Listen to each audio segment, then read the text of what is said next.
on verse 17, but we need to read verses 12 through 16 in order to keep the flow of this text. It all needs to be kept together very badly. Beloved, do not think it strange concerning the fiery trial which is to try you, as though some strange thing happened to you. I went through a big hoopah why I thought Peter is referring to the coming, either the persecution that would be led by Nero Caesar. More likely, I think, would be the fall of Jerusalem, however. The Jews and the Christians came under a great deal of persecution at that time. But instead of being overly concerned, too concerned with problems, rejoice to the extent that you partake or share in the sufferings of Christ. Like he suffered, you suffered. For the same reason, he suffered because he was truth, and you suffer because you support the truth. Rejoice because when his glory is revealed, when he comes back, you will also be glad with exceeding joy. You'll be very happy that you were on the right side of the battle. If you are reproached for the name of Christ, then blessed or happy are you, for the Spirit of glory and of God rests upon you. On their part, the Lord is blasphemed, but on your part, he is glorified. You bring glory to him because you do not buckle under persecution.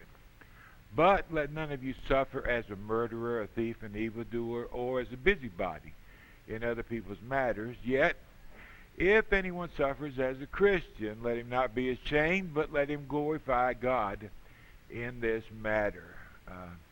Glorify God by remaining faithful to the Lord, even if you are suffering unjustly. Continue to be faithful. You may want to think of Joseph. Joseph, during all the trials he went through, he remained faithful, and it was very important that he did. As we can see, things turned out very well, not only for Joseph, but for his whole family. And that was due in a large measure to Joseph's unwillingness to flinch when he was being mistreated. He didn't feel abandoned by God. He didn't get mad. He continued to live a godly life, and good things came to him and his folks because of his fidelity to the Lord. I remember people like that a lot during difficult times to bolster my faith. For the time has come for judgment to begin at the house of God. The time has come. The time is here for judgment to begin. This persecution that's been discussed, this fiery trial, the time has come, and it's going to begin at the house of God. The children of God are going to feel the effects of it. In Matthew chapter 24, verses 9 through 14, in our text, I don't know what I've got here. Let me see. Verse 4, Jesus said, "Take heed that no one deceives you." There's actually 4 questions he's going to answer, but just 2 that really matters. Number 1, when will Jerusalem fall? What signs will accompany that fall? Number 2, when will the world come to an end, and what signs will attend that end? The Jews thought it was all one great stupendous event. The apostles thought it was. But as we can tell from our Lord's answer, it was 2 different events, and with regard to the signs, there were 2 different answers to each of them. But the Lord begins his discussion as to when things will happen is don't allow anyone to deceive you, to cause you to believe a lie. In verses 5 through 8, he discusses false signs that will be used to try to deceive you. Today, a lot of preachers use those signs, and they say it indicates that the end of time is very near. That's not the case at all. what Jesus is talking about are signs that people will use to tell you that the time is near. Okay, so he goes through and he catalogs several false signs. They're not true. And then after he gets done with that, here's what he says. Then they will deliver you up. That's his disciples. They will deliver you up to tribulation, and they will put you to death. You will be hated by all nations for my name's sake, because you belong to me. Then it's during this time frame before the fall of Jerusalem. Okay, he hasn't gotten to the point where Jerusalem falls.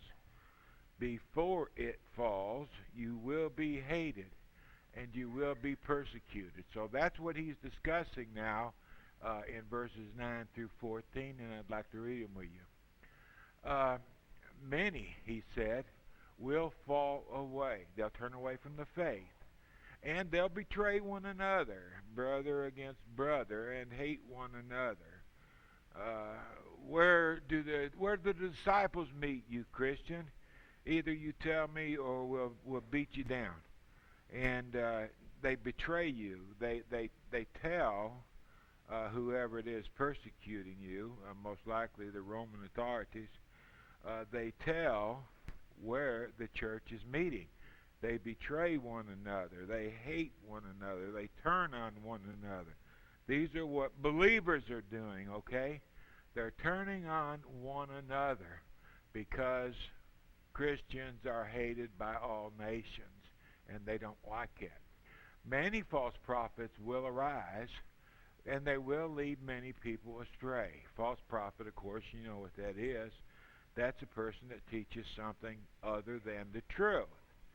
Okay? These false prophets will arise, and some believers will believe the lie, and they will follow the lead of their false teacher. The serpent came into the garden. He told Mother Eve a lie. She believed the lie. She followed the advice of the serpent, and of course she fell. We got that picture in our minds. Well, this is what happens with false teachers, the same thing. They work for the serpent, of course. They will arise, and many will follow these false teachers, just as Mother Eve followed their father, the devil. And because lawlessness will be increased, because everything will seem to be going out of control, everything's getting wacky, the love of many of Jesus' disciples now will grow cold. Usually that's because the question's asked, where is God? Why isn't God doing something about this? Why doesn't God intervene? 64,000 questions people have as to what God may be doing. And because they can't see with their eyes any visible activity on the part of God, their love grows cold. They begin to doubt what they believe, and of course they fall away. But the one who endures to the end, this is the person that will be saved. The end of what? The end of Jerusalem. Until Jerusalem falls. He's not talking about the end of time. He's talking about when Jerusalem falls. Okay, so during this time frame, between the time that the disciples asked him this question and when Jerusalem is actually seized in 67 AD, sometime in that time frame, the Christians are going to find themselves coming under severe persecution. Okay, is this a sign? No, you can't tell it's a sign. But what have we got? Well, you want to know when Jerusalem's going to fall and what sign will attend her fall. Number one, here's a laundry list of false signs. Number two, before Jerusalem falls, the saints are going to find themselves under persecution. But whoever endures till the end, whoever stands on his feet and doesn't give up, that person is going to be saved. And this gospel of the kingdom will be proclaimed throughout the whole world as a testimony to all nations. Of according to Paul the Apostle in Colossians chapter 1. The gospel was preached to every creature under heaven. That was about the year 62 A.D., okay? Before the Jerusalem would fall, the gospel would be spread throughout the world. Well, we know all this was accomplished in that time frame. And then the end will come. He still hasn't given the sign they're looking for. He will. The sign that they're looking for is, there's one sign that the Lord gave, according to Luke's record, Luke 21, when they seen the armies surround the city. In Matthew's record, Matthew, of course, is writing to Jews, when you see the abomination of desolation, you'll know. Well, Gentiles didn't know what that meant. So Luke put it in language where Gentiles would understand. When you see the armies surround the city, then you know the time has come. That's the sign. When you see that sign, then he starts telling them what to do. Head for the hills. Run as fast as you can run. But the point that we're at here is this. And then the end will come, according to our Lord. The false signs, the persecution of the saints, and then the end will come. Now Peter says, for the time has come. I think he's talking about the same time Jesus was talking about. Then the end will come. Jesus was talking about the time when the saints would find themselves under persecution, and according to Peter, they're not to be surprised at the fiery trial that is to try them, as though some strange thing happened. It wasn't strange. The Lord predicted it. It was something they knew was going to happen. It wasn't a strange phenomenon. And now Peter is saying the time has come. We know it's not the end of time, because it was 2,000 years ago. So he had to have been talking about that destruction, which was a shadow of the end of time. The Jerusalem was a type of the antitype, the end of the world. It was a shadow of what was to come. So Peter is saying, I believe the time has come for the judgment that our Lord predicted to begin. And where did he say it would begin? It would begin first with the house of God. Before Jerusalem would feel the heat, Christians would feel the heat. And that's what's happening in our text. And all the timelines fit up.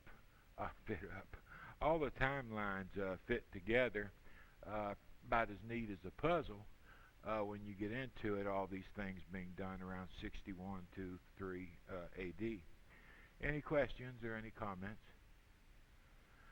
To me, it makes it much easier for me to understand the Bible when I understand the background it was written in.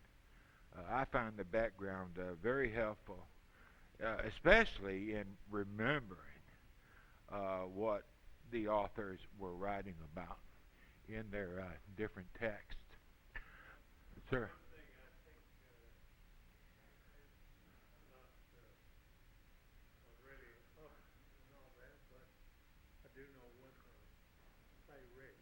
Oh yeah, it's if I'm right and it is what it is, it's still foreshadowing the last days. It's there's so many shadows of the day of judgment. It's not funny. What happens is we read a lot about the judgment in Scripture, and when people read about the judgment of God, they assume it's the final judgment. Actually, the final judgment isn't talked about all that much. There are a lot of judgments of God that takes place from the beginning in the Garden of Eden all the way through. And all these different judgments foreshadow the final judgment. Okay? It's a prelude to what's eventually going to come. God said he would pass judgment on Jerusalem. Guess what? He did. And we've got historical proof that he did that very thing. Well, if he said he would pass judgment on Jerusalem, and he did, what do you conclude when he says he's going to pass judgment on the entire world? Well, he'll do that also. When God says he's going to do something, he'll do it. You don't have to wonder about it, because we've got so much historical evidence in the history books that buttress the final judgment, that there's really no good reason to doubt it, unless, of course, you're not familiar with the history.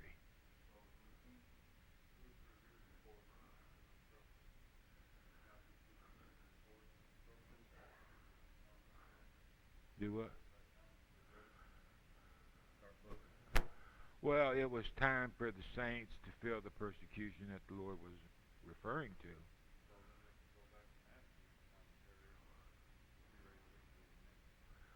Well, from that time forward, the Christians should be expecting the end very much. So, bec- well, yeah. Well, now you can't take every particular of a shadow and apply it to the substance, though, because he did that in the destruction of Jerusalem. For example, he gave a sign. You don't want to conclude that that means he'll give a sign that the end of time is near. You can't press it too far. A shadow is just that. It's a shadow. All you get is the concept, the idea. But don't look for particulars. That's when people usually get in trouble, when you go looking for particulars.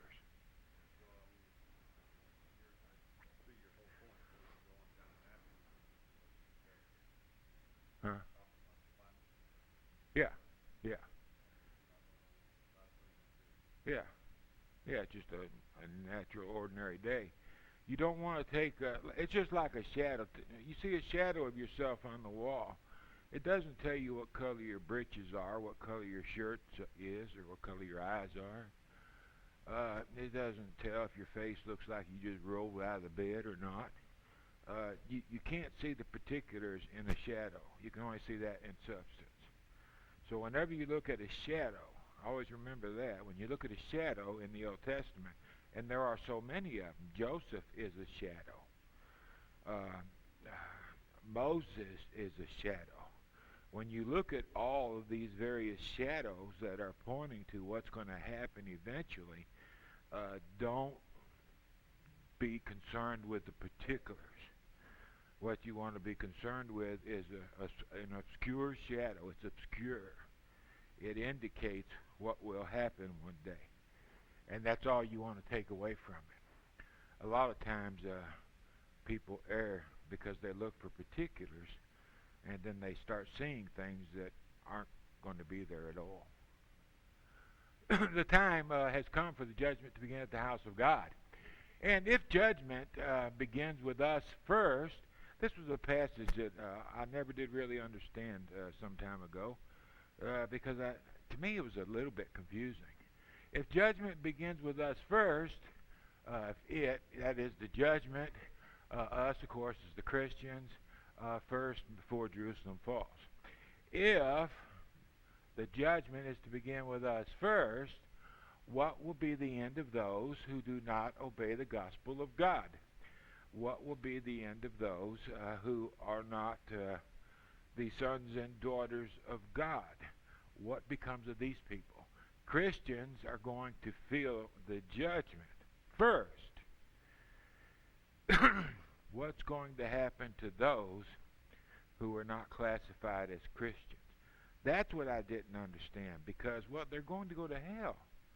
You know, I mean, what could be worse than that? It just I didn't understand any logic to it. It was stating something we knew without imparting any knowledge to us, and it bothered me. Jesus spoke about the judgment against Jerusalem, and he said, then, when judgment begins, then there will be great tribulation, such as has not been from the beginning of the world, even until this day, and no, it never shall be.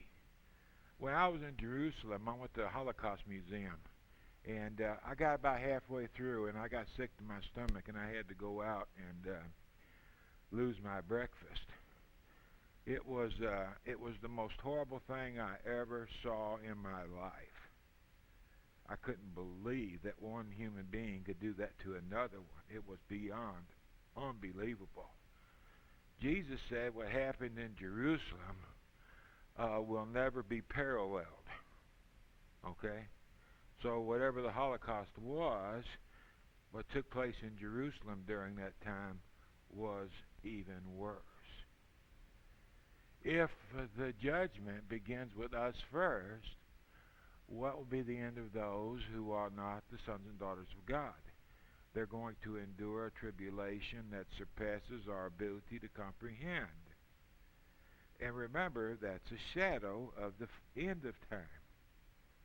In other words, as unbelievably awful as the fall of Jerusalem was, it pales in comparison to the last judgment. You know, people talk about going to hell almost as if it's a joke. It's not a joke. Those who go there will know it's not a joke. There's nothing that you and I can conjure up in our minds that can even come close to what the torment of hell is going to be like. It's worse than anything we could possibly imagine. What took place in Jerusalem was unparalleled. It's never been repeated again, and yet it pales in comparison to the hell of fire. It's a judgment that is so horrible.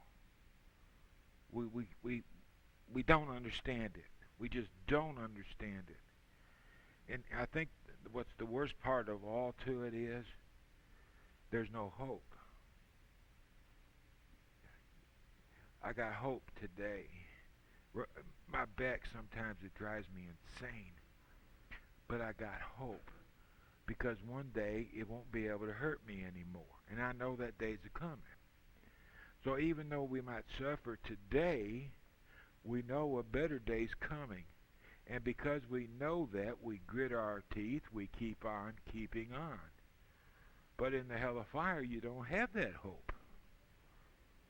This is it, man. This is it. And it's never, ever going to change. It's a suffering that surpasses anything we can conjure up in our mind. People they talk jokes about it. I'll see you in hell.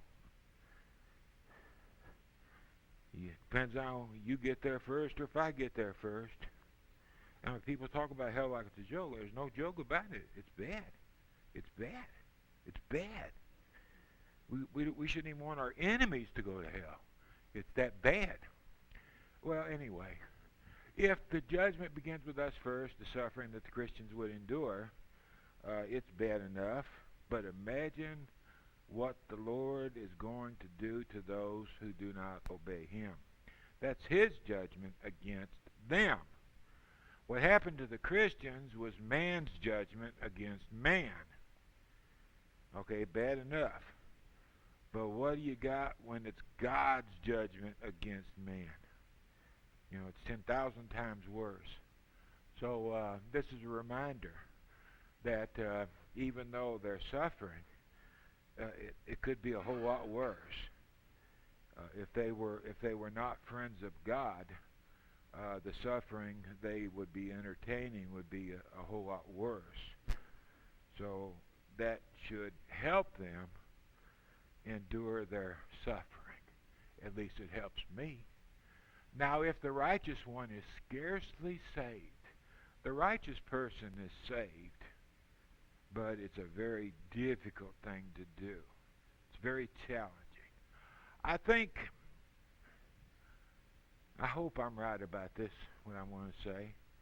I think I might be going a little beyond what the context demands, but it's still the same concept, so I thought I would share it with you. Think of it this way. God working with me. because God is working with me, I can be saved. If it wasn't for God working with me, I wouldn't have a prayer. But because God is working with me, I can be saved, though it will be very difficult. In what way? Well, those who are scarcely saved, we think about some of the things that take place in our lives. Number one, what does it take to convince me I need to be born again? I was 23 years old when I became a Christian. Okay? For 23 years, I had no need or desire to be a Christian. But during that 23 years, the Lord was working with me in hope of leading me to repentance. So we look back at our conversion, and sometimes we think, it's a wonder I lived to be 23, much less lived long enough and choose to become a Christian at 23. Okay? It was a very difficult thing, me becoming a Christian was. It wasn't easy because I'm a hard-headed guy. I think I got roots in Missouri. Show me. I got to have proof. I can't believe things very easily. And I found it, and I became a Christian. But think about the difficulty involved in bringing a person to the Lord. Number two, how hard is it to overcome former habits? Oh, me, having to give up the stuff we were used to doing for so many years, and now you got to stop doing it? Oh, boy. I'll stop smoking and I'll start chewing my fingernails.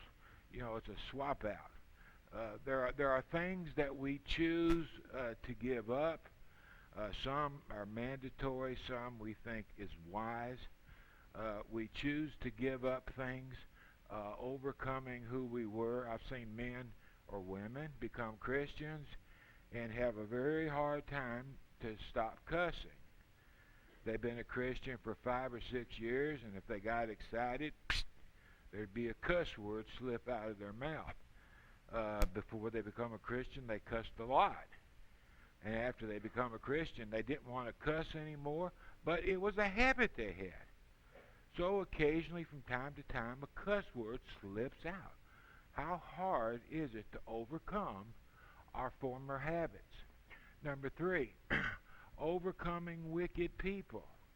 When you become a Christian, there are, if I was Satan, my hardest attack against a Christian would be when they were first born again.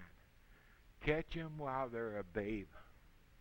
Because as a babe, they have about this much faith. As a babe, they have about this much understanding. Very, very little knowledge. They are weak as weak can be. And if I was Satan, that's the time I would go at him with everything I had. And that happens. When a person becomes a Christian, there are many, many people that we have encountered in our life who some intentionally try to provoke us to sin, and some are trying what little faith we have. They don't mean to, but they do because they don't know that they're doing that. But when a person first becomes a Christian, how hard. I remember when I became a Christian, I made up my mind I was going to try to do everything the Lord wanted me to do. And I would observe my brethren who'd been Christians for a long time. And said, won't you lead prayer today? No, get somebody else. Well, why don't you help wait on the table? No, get somebody else. And I got to watching, and so many men didn't want to do anything. Here they were, born again believers. They're off death row. They're going to go to heaven. They are to be the happiest people in the world. And yet it seems like they were weaned on a dill pickle this morning because they don't seem to find pleasure in anything Christ gives us.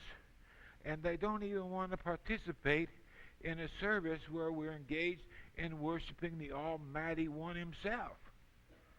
And oh boy, it would take it beat on my face, bang, bang, bang.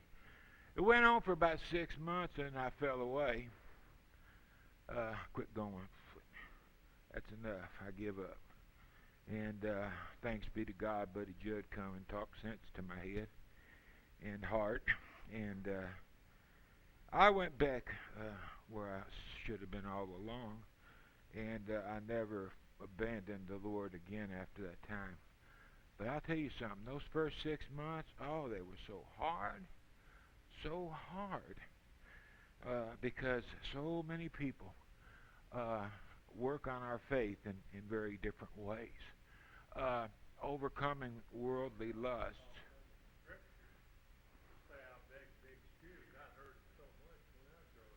What's that? Someone asked you to leave praying, you say, I beg thee. Oh, yeah.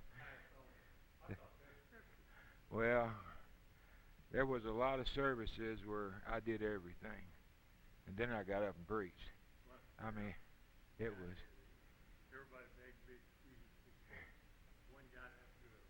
Well, it was very hard.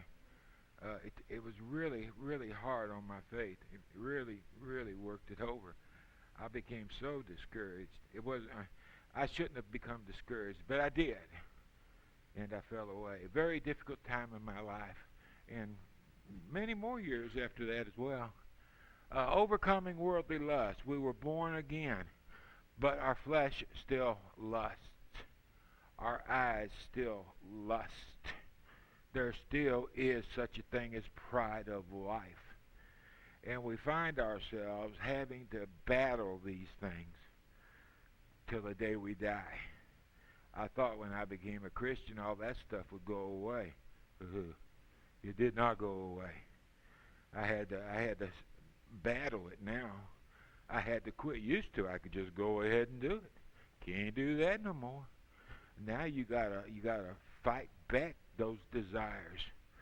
And you know, when you become old and cranky like I am, it's not so hard.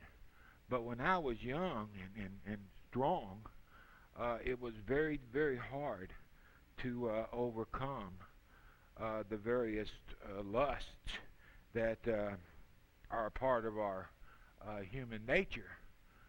Very hard to overcome. Our spirit is weak. Our carnal nature is strong, and it seems like we're almost fighting a losing battle because we lose so many times. And then, of course, the last one, and it's brief because this is all the screen I had available, having to overcome the evil one. What I want to show you is this. Think about how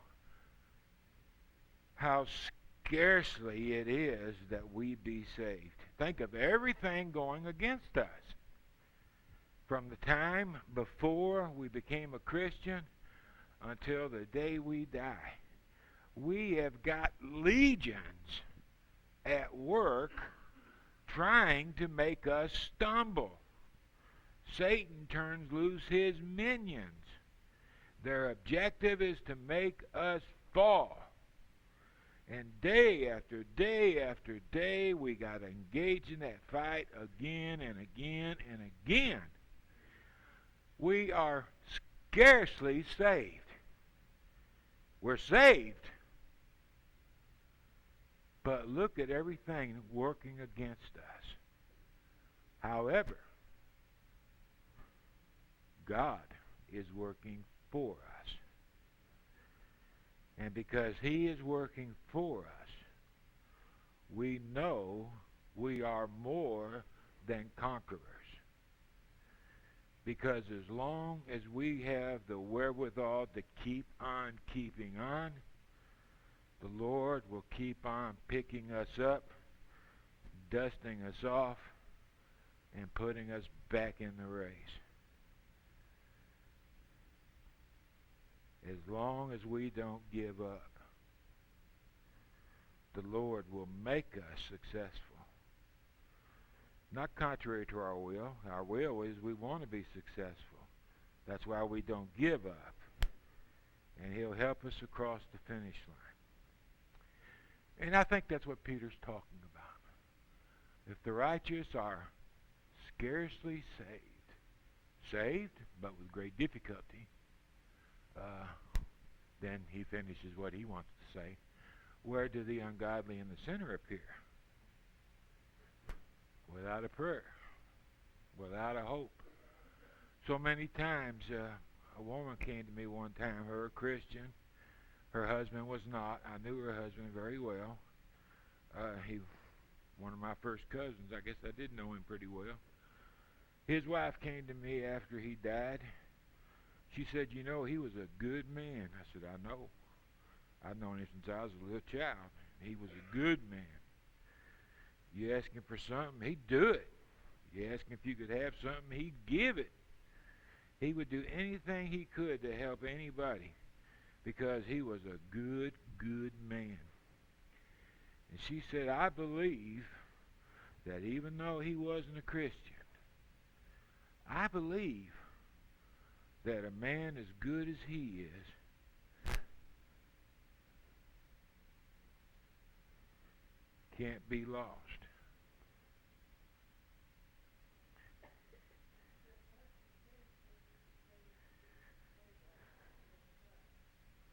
Yeah, that'd be right if that was true. You see, we're scarcely saved. And if we are scarcely saved, that means the non-Christians will not be saved. And it doesn't matter how good they are. It's got nothing to do with goodness. You and I won't be saved because we're good. We're saved because of the blood of Christ, because of the grace of God. It's not got anything to do with my goodness. It's not got anything to do with what I do. The Lord ain't going to save me because I'm a preacher. That's not why he would save me. He'll save me because he loves me. And even though I have sinned so much in my life, he knows I've tried to keep on keeping on. And for that, the blood of his Son purges my sins, and by the grace of God I am saved. And that's what Peter's saying, and people need to understand. Because, you know, I'm going to talk about this for long. One of the reasons I don't think we're very evangelical is we're not sold on this idea of the person we sleep with or the person raised in our house will lose their soul. I don't know that we're sold on that yet. I don't know that we're sold on the possibility of our parents losing their souls. If I believed that my children could lose their souls, that my grandchildren could lose their souls, it seems to me that I would do everything I could to try to keep that from happening. I would spend my life trying to know the Lord as much as I humanly could so I could share that knowledge with my children, with my grandchildren, so I could help them develop a very, very strong faith, that I could help motivate them to want to do the will of God, and that I could make their call and election maybe a little bit more sure. If I truly believed that my people could be lost, I would do anything I had to try to prevent that. Wouldn't you?